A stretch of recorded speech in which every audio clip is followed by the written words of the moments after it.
Hi, everyone. So today I'm going to talk about how at my company we have adopted Dotty about last year, actually, mid last year. And I'll talk a bit about our experiences using it. But first, I'll show you what we have actually used it for, and specifically what new features from what is now Scala 3 we have used.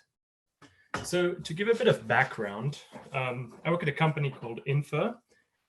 What we're trying to do is we're building a system that allows us to model and run privacy-preserving computations, specifically something called multi-party computations, also known as MPC. In MPC, the goal is to evaluate a function on private input and get that result shared to someone who's evaluating it. Now, the key thing to note here is that the inputs must remain private always, even between the parties involved in a computation. So this involves some kind of protocols to evaluate some primitives. You can think of it logically that we are basically separating the computation and asking different entities to run different parts, and then there's this whole communication protocol involved. Now, for some low-level operations, there are well-known protocols. And we have at Inpher, we've built a virtual machine which can run these protocols. Now, the challenge is composing them. If you can only evaluate an addition or multiplication, you can't get very far in real life.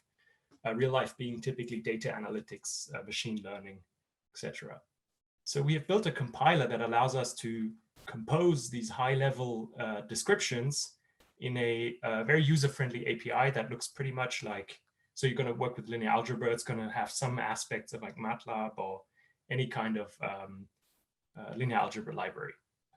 Another important aspect from the compiler is, of course, to verify that the code, these protocols we generate are correct and try to optimize them as much as possible. You might have guessed that this compiler, this language, is going to be the focus of this talk today. But before we get to that, I should also say something about the people who work at Inpher, right? So we have a multitude of backgrounds. Some people, of course, are from software engineering, but a lot of people have a background in cryptography or other disciplines, often some other mathematical disciplines. This is sometimes challenging to build a DSL for them. But the story today I'll tell you is how we made that possible and what our experiences were. So just to situate this whole talk, not last year, it's already been almost 2 years now. In 2019, my colleague Manohar and I gave a talk about how our initial version worked. So at this point, we had an external DSL, so a standalone language that allowed us to express these MPC programs. If you're interested, check out the Scala Days 2019 talk. We'll also go into some more detail on how MPC works, which I'm going to skip over in this talk for the sake of time. Today, I'm going to talk about how we moved this external DSL into an embedded DSL. And finally, hopefully this year or maybe next year, or I don't know when Scala Days is going to happen next, my colleague and I will be giving a talk about diving more into details about the whole, how the whole privacy preserving algorithm library that we built works, focusing more. Today, I'm just going to look at the Scala features, at a subset of the Scala features we've used for building a user-friendly DSL. So nothing today is actually going to be related to our actual DSL. Today is just examples. So the first thing to ask is why do we move from an external DSL, which we already had last year, as I said, to an embedded one? So of course, the reason is the most interesting and also the hardest parts of working on a domain-specific language usually involve some intermediate representation.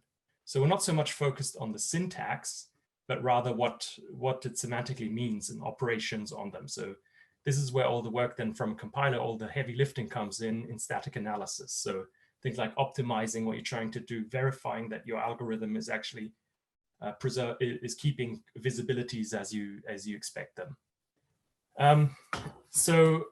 if you're working in an external DSL, you need to do this, but you also, of course, need to work on all the front-end things like parsing, adding new concepts that users want.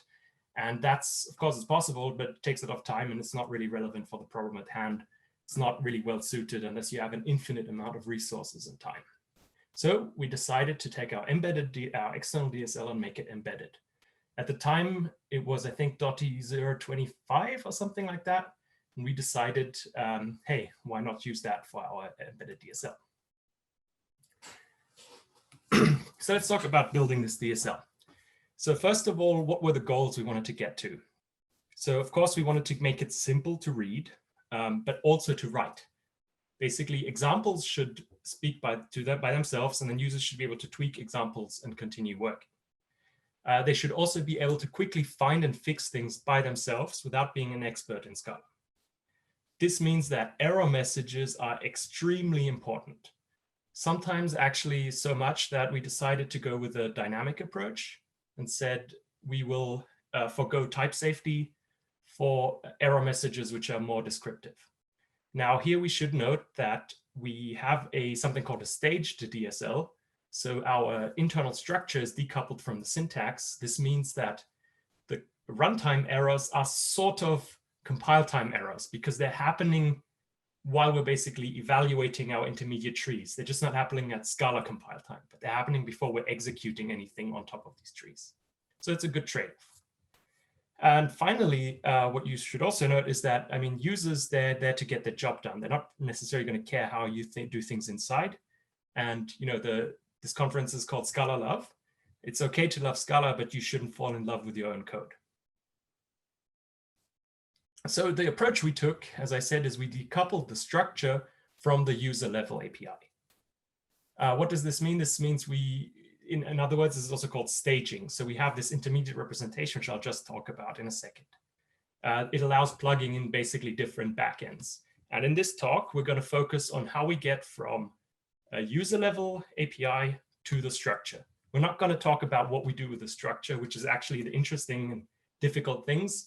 But here it's a DSL talk, so we're talking about some of the tips and tricks to get from user level to staged representation. And what we also wanted to do in our approach was to make it very easy to find where things are. And this was, of course, in the goal to make it easy for users to edit code and try to understand what's happening.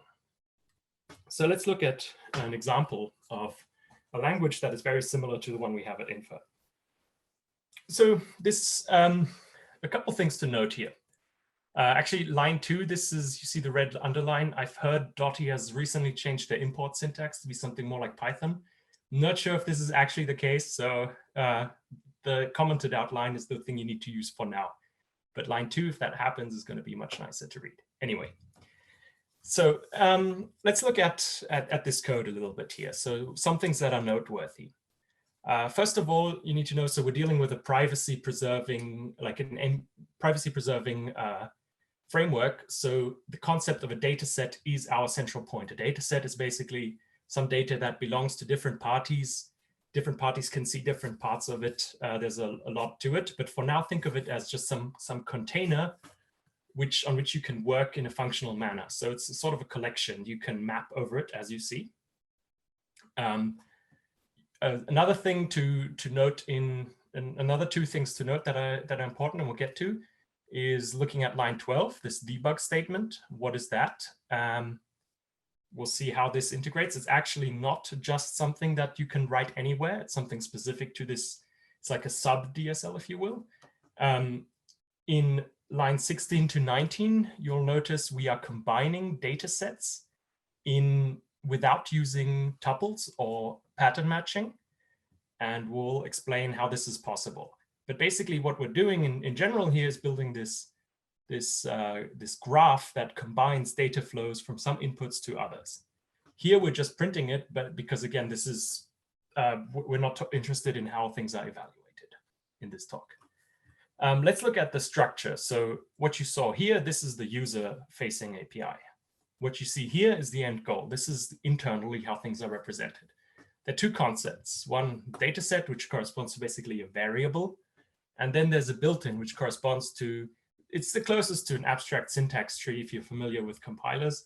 It corresponds to kind of the fabric of what we're trying, of how we will model the computation. And you see we're already using one feature, enum. I mean, again, it's not very it's not such a novel or difficult to understand idea here. It's basically replacing sealed traits with a bunch of instances. So the three concepts, the three built-ins we have in this mini language is one is to read some data. One is to map over inputs, and one is to map over to run a secure multi-party computation on some inputs. So things to note that are important here are built-ins have inputs. These things, they reference other data sets. So again, this is this idea of being a data set being a variable that we can later evaluate. The other thing is this function. So you'll notice if you're familiar with how things are, how you usually represent a map, it's often from your container, the type of your container that's inside your container to some other type. Here you'll notice, so we have that with partition. We're talking about a sequence of partitions just to generalize the map. That's not super important right now. What's important to note is this extra parameter, this context thing. That'll come in, be important later on, because there are many situations in which you actually care about where the runtime characteristics of where your map is actually going to be executed. So you're going to want a way to access that, but only on demand. And I'll get to that in just a second. And finally, in the MPC case, you'll notice there's this MPC context passed in. And what we're doing is we're working on something called here fixed point. Now, what is this? This is in the MPC world. This is MPC, remember, is a specific type of privacy preserving computations. There, we can only work with fixed point numbers. We cannot work with arbitrary, with other data types. So basically, it's a specialized version of the general partition type we have. And of course, in MPC, we can only work on that. So in our structure, we need to model it in the specific, the most specific type. But again, in user syntax, we will want a nicer API in which we can basically treat a partition as a fixed point in an MPC context. Okay, so now that we have we've seen what the thing looks like and we've seen the goal, let's try to work backwards and see the different Scala concepts we can use to bridge these two worlds. So the concepts I'll talk about today are top-level functions, context functions, and if I have time, the new metaprogramming API. Again, out of scope is what we do with a stage representation. Once we've reached that, we're done. First concept is very short.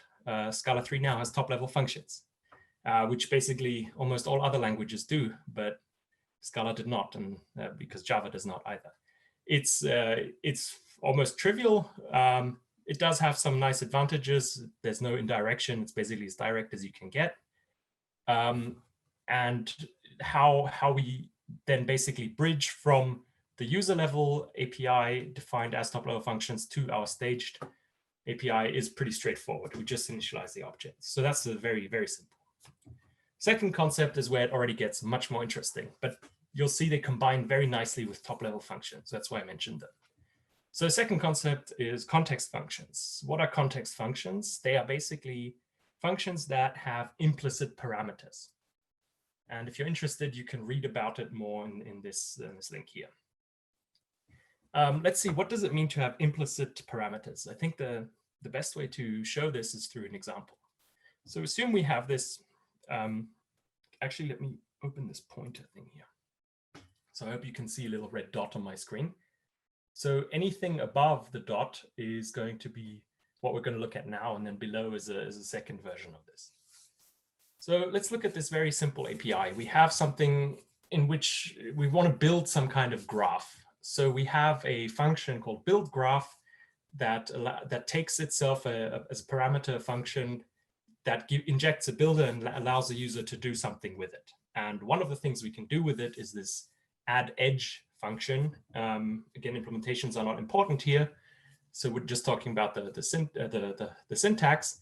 And then pretty straightforward, you can basically call build graph with the builder inside your code injected, and you just add your edges here. Now, if we change this to a context function, so what are the things that change? Actually, just two things. One of them is you need to add this strange new syntax here. You need to add a question mark before the arrow in your build graph function. This basically makes f a context function, makes the builder that will be injected an implicit parameter. And then, of course, in the add edge where you're going to use the builder, you need to specify your builder parameter as implicit. And this way you can write the code as you see down here. Now, for single level builders, this is not so interesting. You don't gain that much. But where this gets more interesting is, imagine now you had nested things. So imagine you have a library to build HTML tags, and you want to basically have something that has an HTML top level function, and inside you want your head, and then next to it you want a body, and inside of it you can have your paragraphs, your divs, whatever you want. In this case, it becomes very interesting to not have to pass out around this explicit builder object everywhere. So this shows you what implicit functions allow you to do. Now, how we use them are actually in two different aspects and in two different ways. The first one is to access contextual information quickly without changing surrounding code. So this is perfect for debugging. So here will be a motivating example. As you saw before in the map operation we have on data sets, what does this represent? It represents some function that will be executed on different entities of this computation. Now, these entities, they will most likely not be on your local machine. They will be running somewhere else. So that means if you want to throw in a quick print line to debug something, well, that's going to go out to the other machines and it's never going to come back to you who submitted the application. So what we could do instead is we could define in this map context, so this is something that the runtime will actually implement, some mechanism to debug, to print a message and return it back to us. Now, what we would like to do is we would like to call this code without having to change anything that's surrounding. So the first way in which this can be done is we implement our map function as always. Here we do not have access to the surrounding context. And we create an overload, basically, that does accept the context. Now, what's annoying here is that the user needs to change code surrounding it. So if they wanted to transform the code above, map without this context to something that does use it, you need to change things around it. And that's, of course, it's not a huge pain point, but it is a kind of annoying if you just really want to print this message.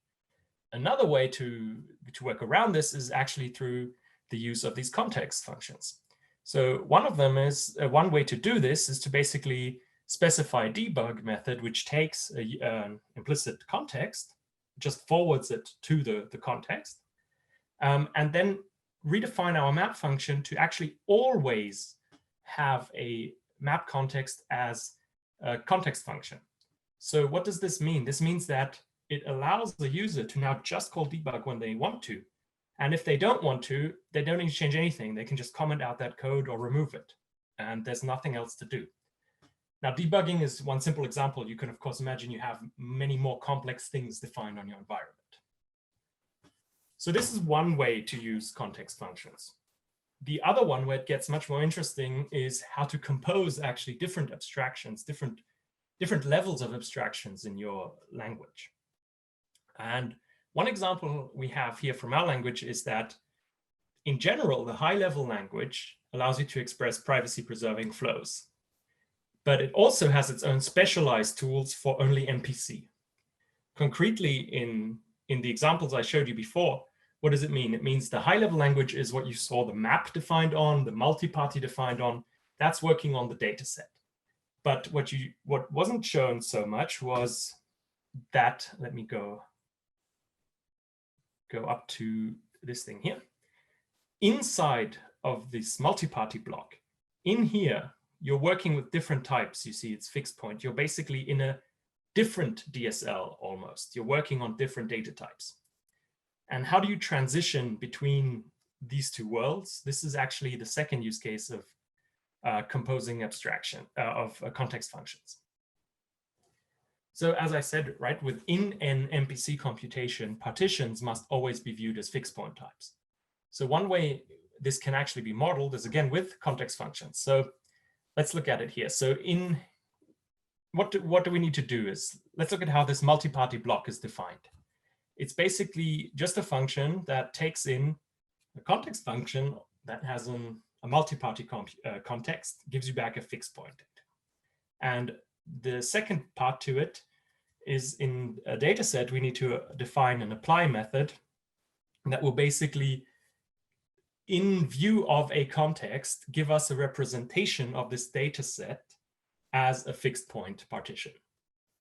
I'll get to some more advanced things you could do. I'll mention some more advanced things in a second with this, but for now, we're working with a fixed type here. So MPC context gives you back MPC fixed point. And just with something as simple as this, it allows you to write code that looks like this, down here, down below the line. So assuming two data sets, I can now combine them as I like. And inside of this multi-party block, I can build my own DSL. It's a whole nother universe that opens here.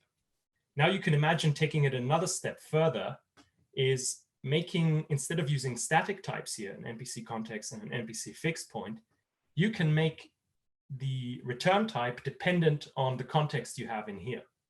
And this way basically allow users to plug in new contexts for new data types and have their own new nested DSLs. One note with this feature, it's kind of powerful. We're talking about, injecting implicits and what happens when an implicit isn't found. It's a huge pain point in Scala, specifically when you're working with DSLs, if something doesn't go wrong. And remember, one of our goals was to always have nice error messages. So the first thing is we get that for free out of the box. Scala 3 supports much nicer error messages when implicits aren't found. It will actually suggest where things could be found, what you might need to import, bring into your scope. But another actually much more lower hanging solution is that you can define implicit not found annotation on your context objects. And this allows you, because you're designing a language, you should also say, you should also just specify errors and just say where things are allowed to use or not. And you can do that very easily. You just add an implicit not found annotation to this context. And if you try to use a function that expects a context somewhere where there isn't one, you can throw in a very easily understandable error. In this case, saying, look, this debug operation is not allowed outside of a map. Okay, so I do have 3 minutes to talk about this, and then I need to go on to the next section. One thing to note with context functions is they allow you to, on a type level, to bridge between different DSLs. So between the high-level DSL and the inner one. What they do not allow you to do is basically syntactically determine what your inputs are and lift them so that they can be included in your outer structure. So concretely, what does it mean? It means I have an MPC. I want to get an MPC dependency, if you remember in our built-ins. An MPC dependency expects a list of inputs that must explicitly be specified so that later on, when I'm working with my graph, I can actually traverse it and find what the actual inputs have been. However, in code, you do not specify inputs as a list. You specify them naturally as basically just a reference to some outside variable. So contexts cannot help you there. You need to use metaprogramming. You need to inspect your code just to find what outside inputs you're referring to so that you can basically mark them and add them as an input in your stage DSL. So to do this, you can use the new macros in Scala. Again, here there's a link if you're interested in checking them out. A couple things to note about the new macros, which are really, really interesting. First of all, they're hygienic. So this means you don't need to worry about name clashes. You don't need to worry about constructing strings with correct names, trying to put them back into your expansion sites. It all just works out of the box. And the other thing, which is also a huge usability improvement, is you can use macros in the same place, in the same project as you define them. So no more creating dedicated macro project, working around, trying to find where is what. It's really, you can just define it next to your declaration of the macro. How do macros look like? There, I have to go very quickly now, I'm sorry. You declare them with an inline keyword. This is pretty similar to how you did it previously in Scala. There was no inline keyword, but you declare them and you implement them separately. Macros, one thing you will note is any parameters you give it will become in the implementation an expression of something. So this just represents what the expression, basically the tree of the parameter, not the value of the parameter.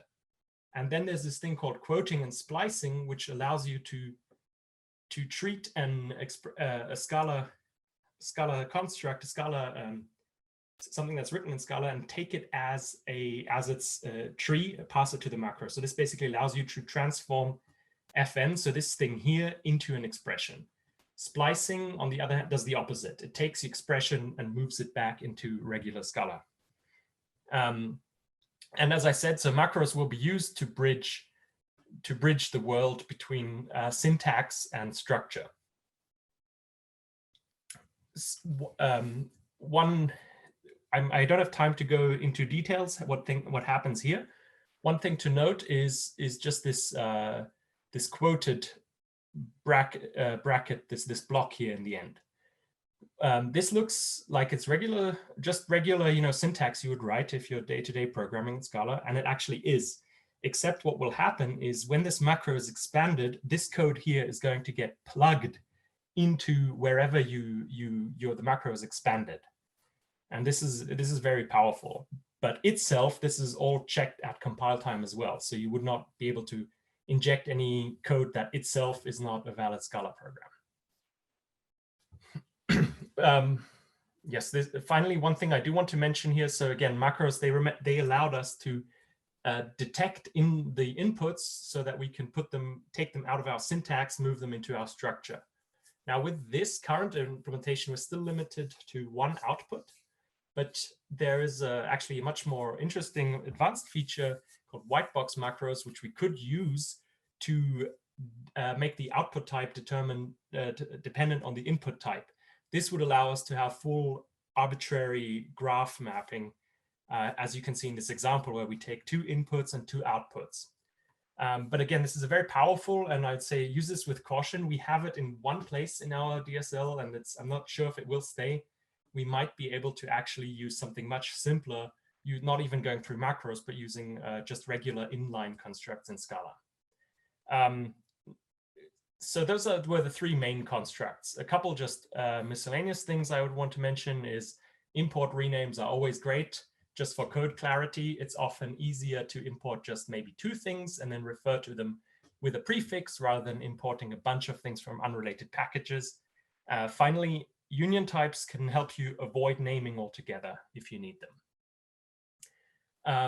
If you're interested in seeing how this DSL works, that I put together this example repo here, you can check it out. It contains all the snippets. One thing as well is alternatives. Of course, what we described here is not something super novel. There are different approaches in which you can do it. One of them is you could have the same effect of top-level declarations with context functions. You can do that. What's often talked about in the Scala community, the cake pattern. The disadvantage is that the inheritance of the cake pattern makes it more complex to find where things are defined. So specifically, if you're an outsider to a library, it's much more complex to find where things are. Then how do you decouple code and the structure? Of course, there's a lot out there. How do you build basically an interpreter? You'll see many talks, free monad. How do you design something there? And that's definitely an option as well, except here macros just work, again, because they work on the syntax level, they allow you to forego a lot of the kind of mind bending you sometimes need to do, or unraveling of the monad style. And these constructs, they work very well. Of course, I would say they probably work better if people already know Scala and kind of know what to expect. Here, macros, we can really try to mimic a language that that looks very declarative, very straightforward. Okay, finally, I hope I can go maybe 5 minutes over time. I hope that's okay, Maya, and then we take it off. I think there is a longer break before the next talks, so maybe 3 or 4, maybe 5 minutes. Okay, okay. Yes, because I do want to talk a little bit about the experiences. So now, I've talked about the DSL, and I do want to talk just about the experiences we've had, as a company adopting Dotty and using it in this DSL. So the first thing to notice, so we've used since the beginning, it's a heterogeneous repository that we have. So it's not purely Scala. There's quite a lot of Python in there as well. A lot of it is involved for testing. So we've used Mill as our build tool it's been super easy to integrate it with external tools. For example, we have PyTest for anything that's not pure Scala. So we're comparing some outputs of Python code and what we have in Scala. They work very well together. As editor, we have kind of used VS Code. It was mostly historical because our external language had its own syntax highlighting that we implemented in VS Code.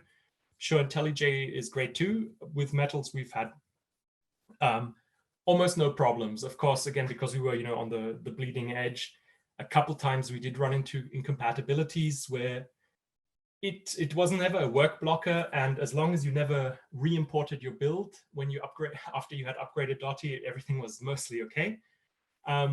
Dotty itself, we had a couple small issues that we encountered. We actually reported a few bugs, helped fix them. They were mostly related, they were kind of minor, but mostly related to some issues with top-level functions. Mostly it's just some name clashes. And then, of course, the biggest, I would say, hurdle was the ecosystem lagging behind. Again, that is to be expected if you're working on using a completely new language. The binary compatibility with Scala 2.13 projects has never been a problem at all. So we would just, if we had any dependency that was published with Scala 2.13, we could just use that as is, except, of course, projects that have macros. So for those, we did need to spend some time porting them. And we did spend quite some effort in porting a lot of the projects from Howie. We call it the Singaporean stack, which are a great suite of projects I can highly recommend. So those are mostly just our dependencies. Finally, for I would say our users, of course, people who were coming new to the language needed some handholding in the beginning. But this is as is with any language, with any project, nothing specific to Scala. The lack of documentation on Scala 3 in that sense was not a major problem. Because we helped, we needed to introduce them anyway. Of course, some things of Scala did need explanation, mostly the new syntax changes, right? So the difference using given, what is this? What is the question mark arrow operator? But there wasn't anything where people would be like, hey, well, this is weird after we explained it. This is strange. In fact, actually, the most contentious, I'd say, discussions we have are not related to Scala syntax, but to internal syntax and how we name things. And also, speaking of syntax, we use Scala FMT. I know it's almost ready as far as I know, but still sometimes it hangs up. And again, I know Dotty's been changing syntax quickly. Scala FMT can't keep up with that as quickly either. So there's sometimes we need to just disable Scala FMT. It's not the end of the world either, though. And of course, we work with non-Scala experts, so we always need to make sure that our front end is really solid before we make it available. There's less sympathy, let's say, for something going wrong, which again is understandable. And with that, I want to say thank you for listening. A little over time. Again, if you're interested in the snippets, check out this library. Come to our Scala Days talk whenever that's going to happen. We'll have much more information. And I want to say thank you to my colleague Manohar, with whom we built this library, and who also went over my slides.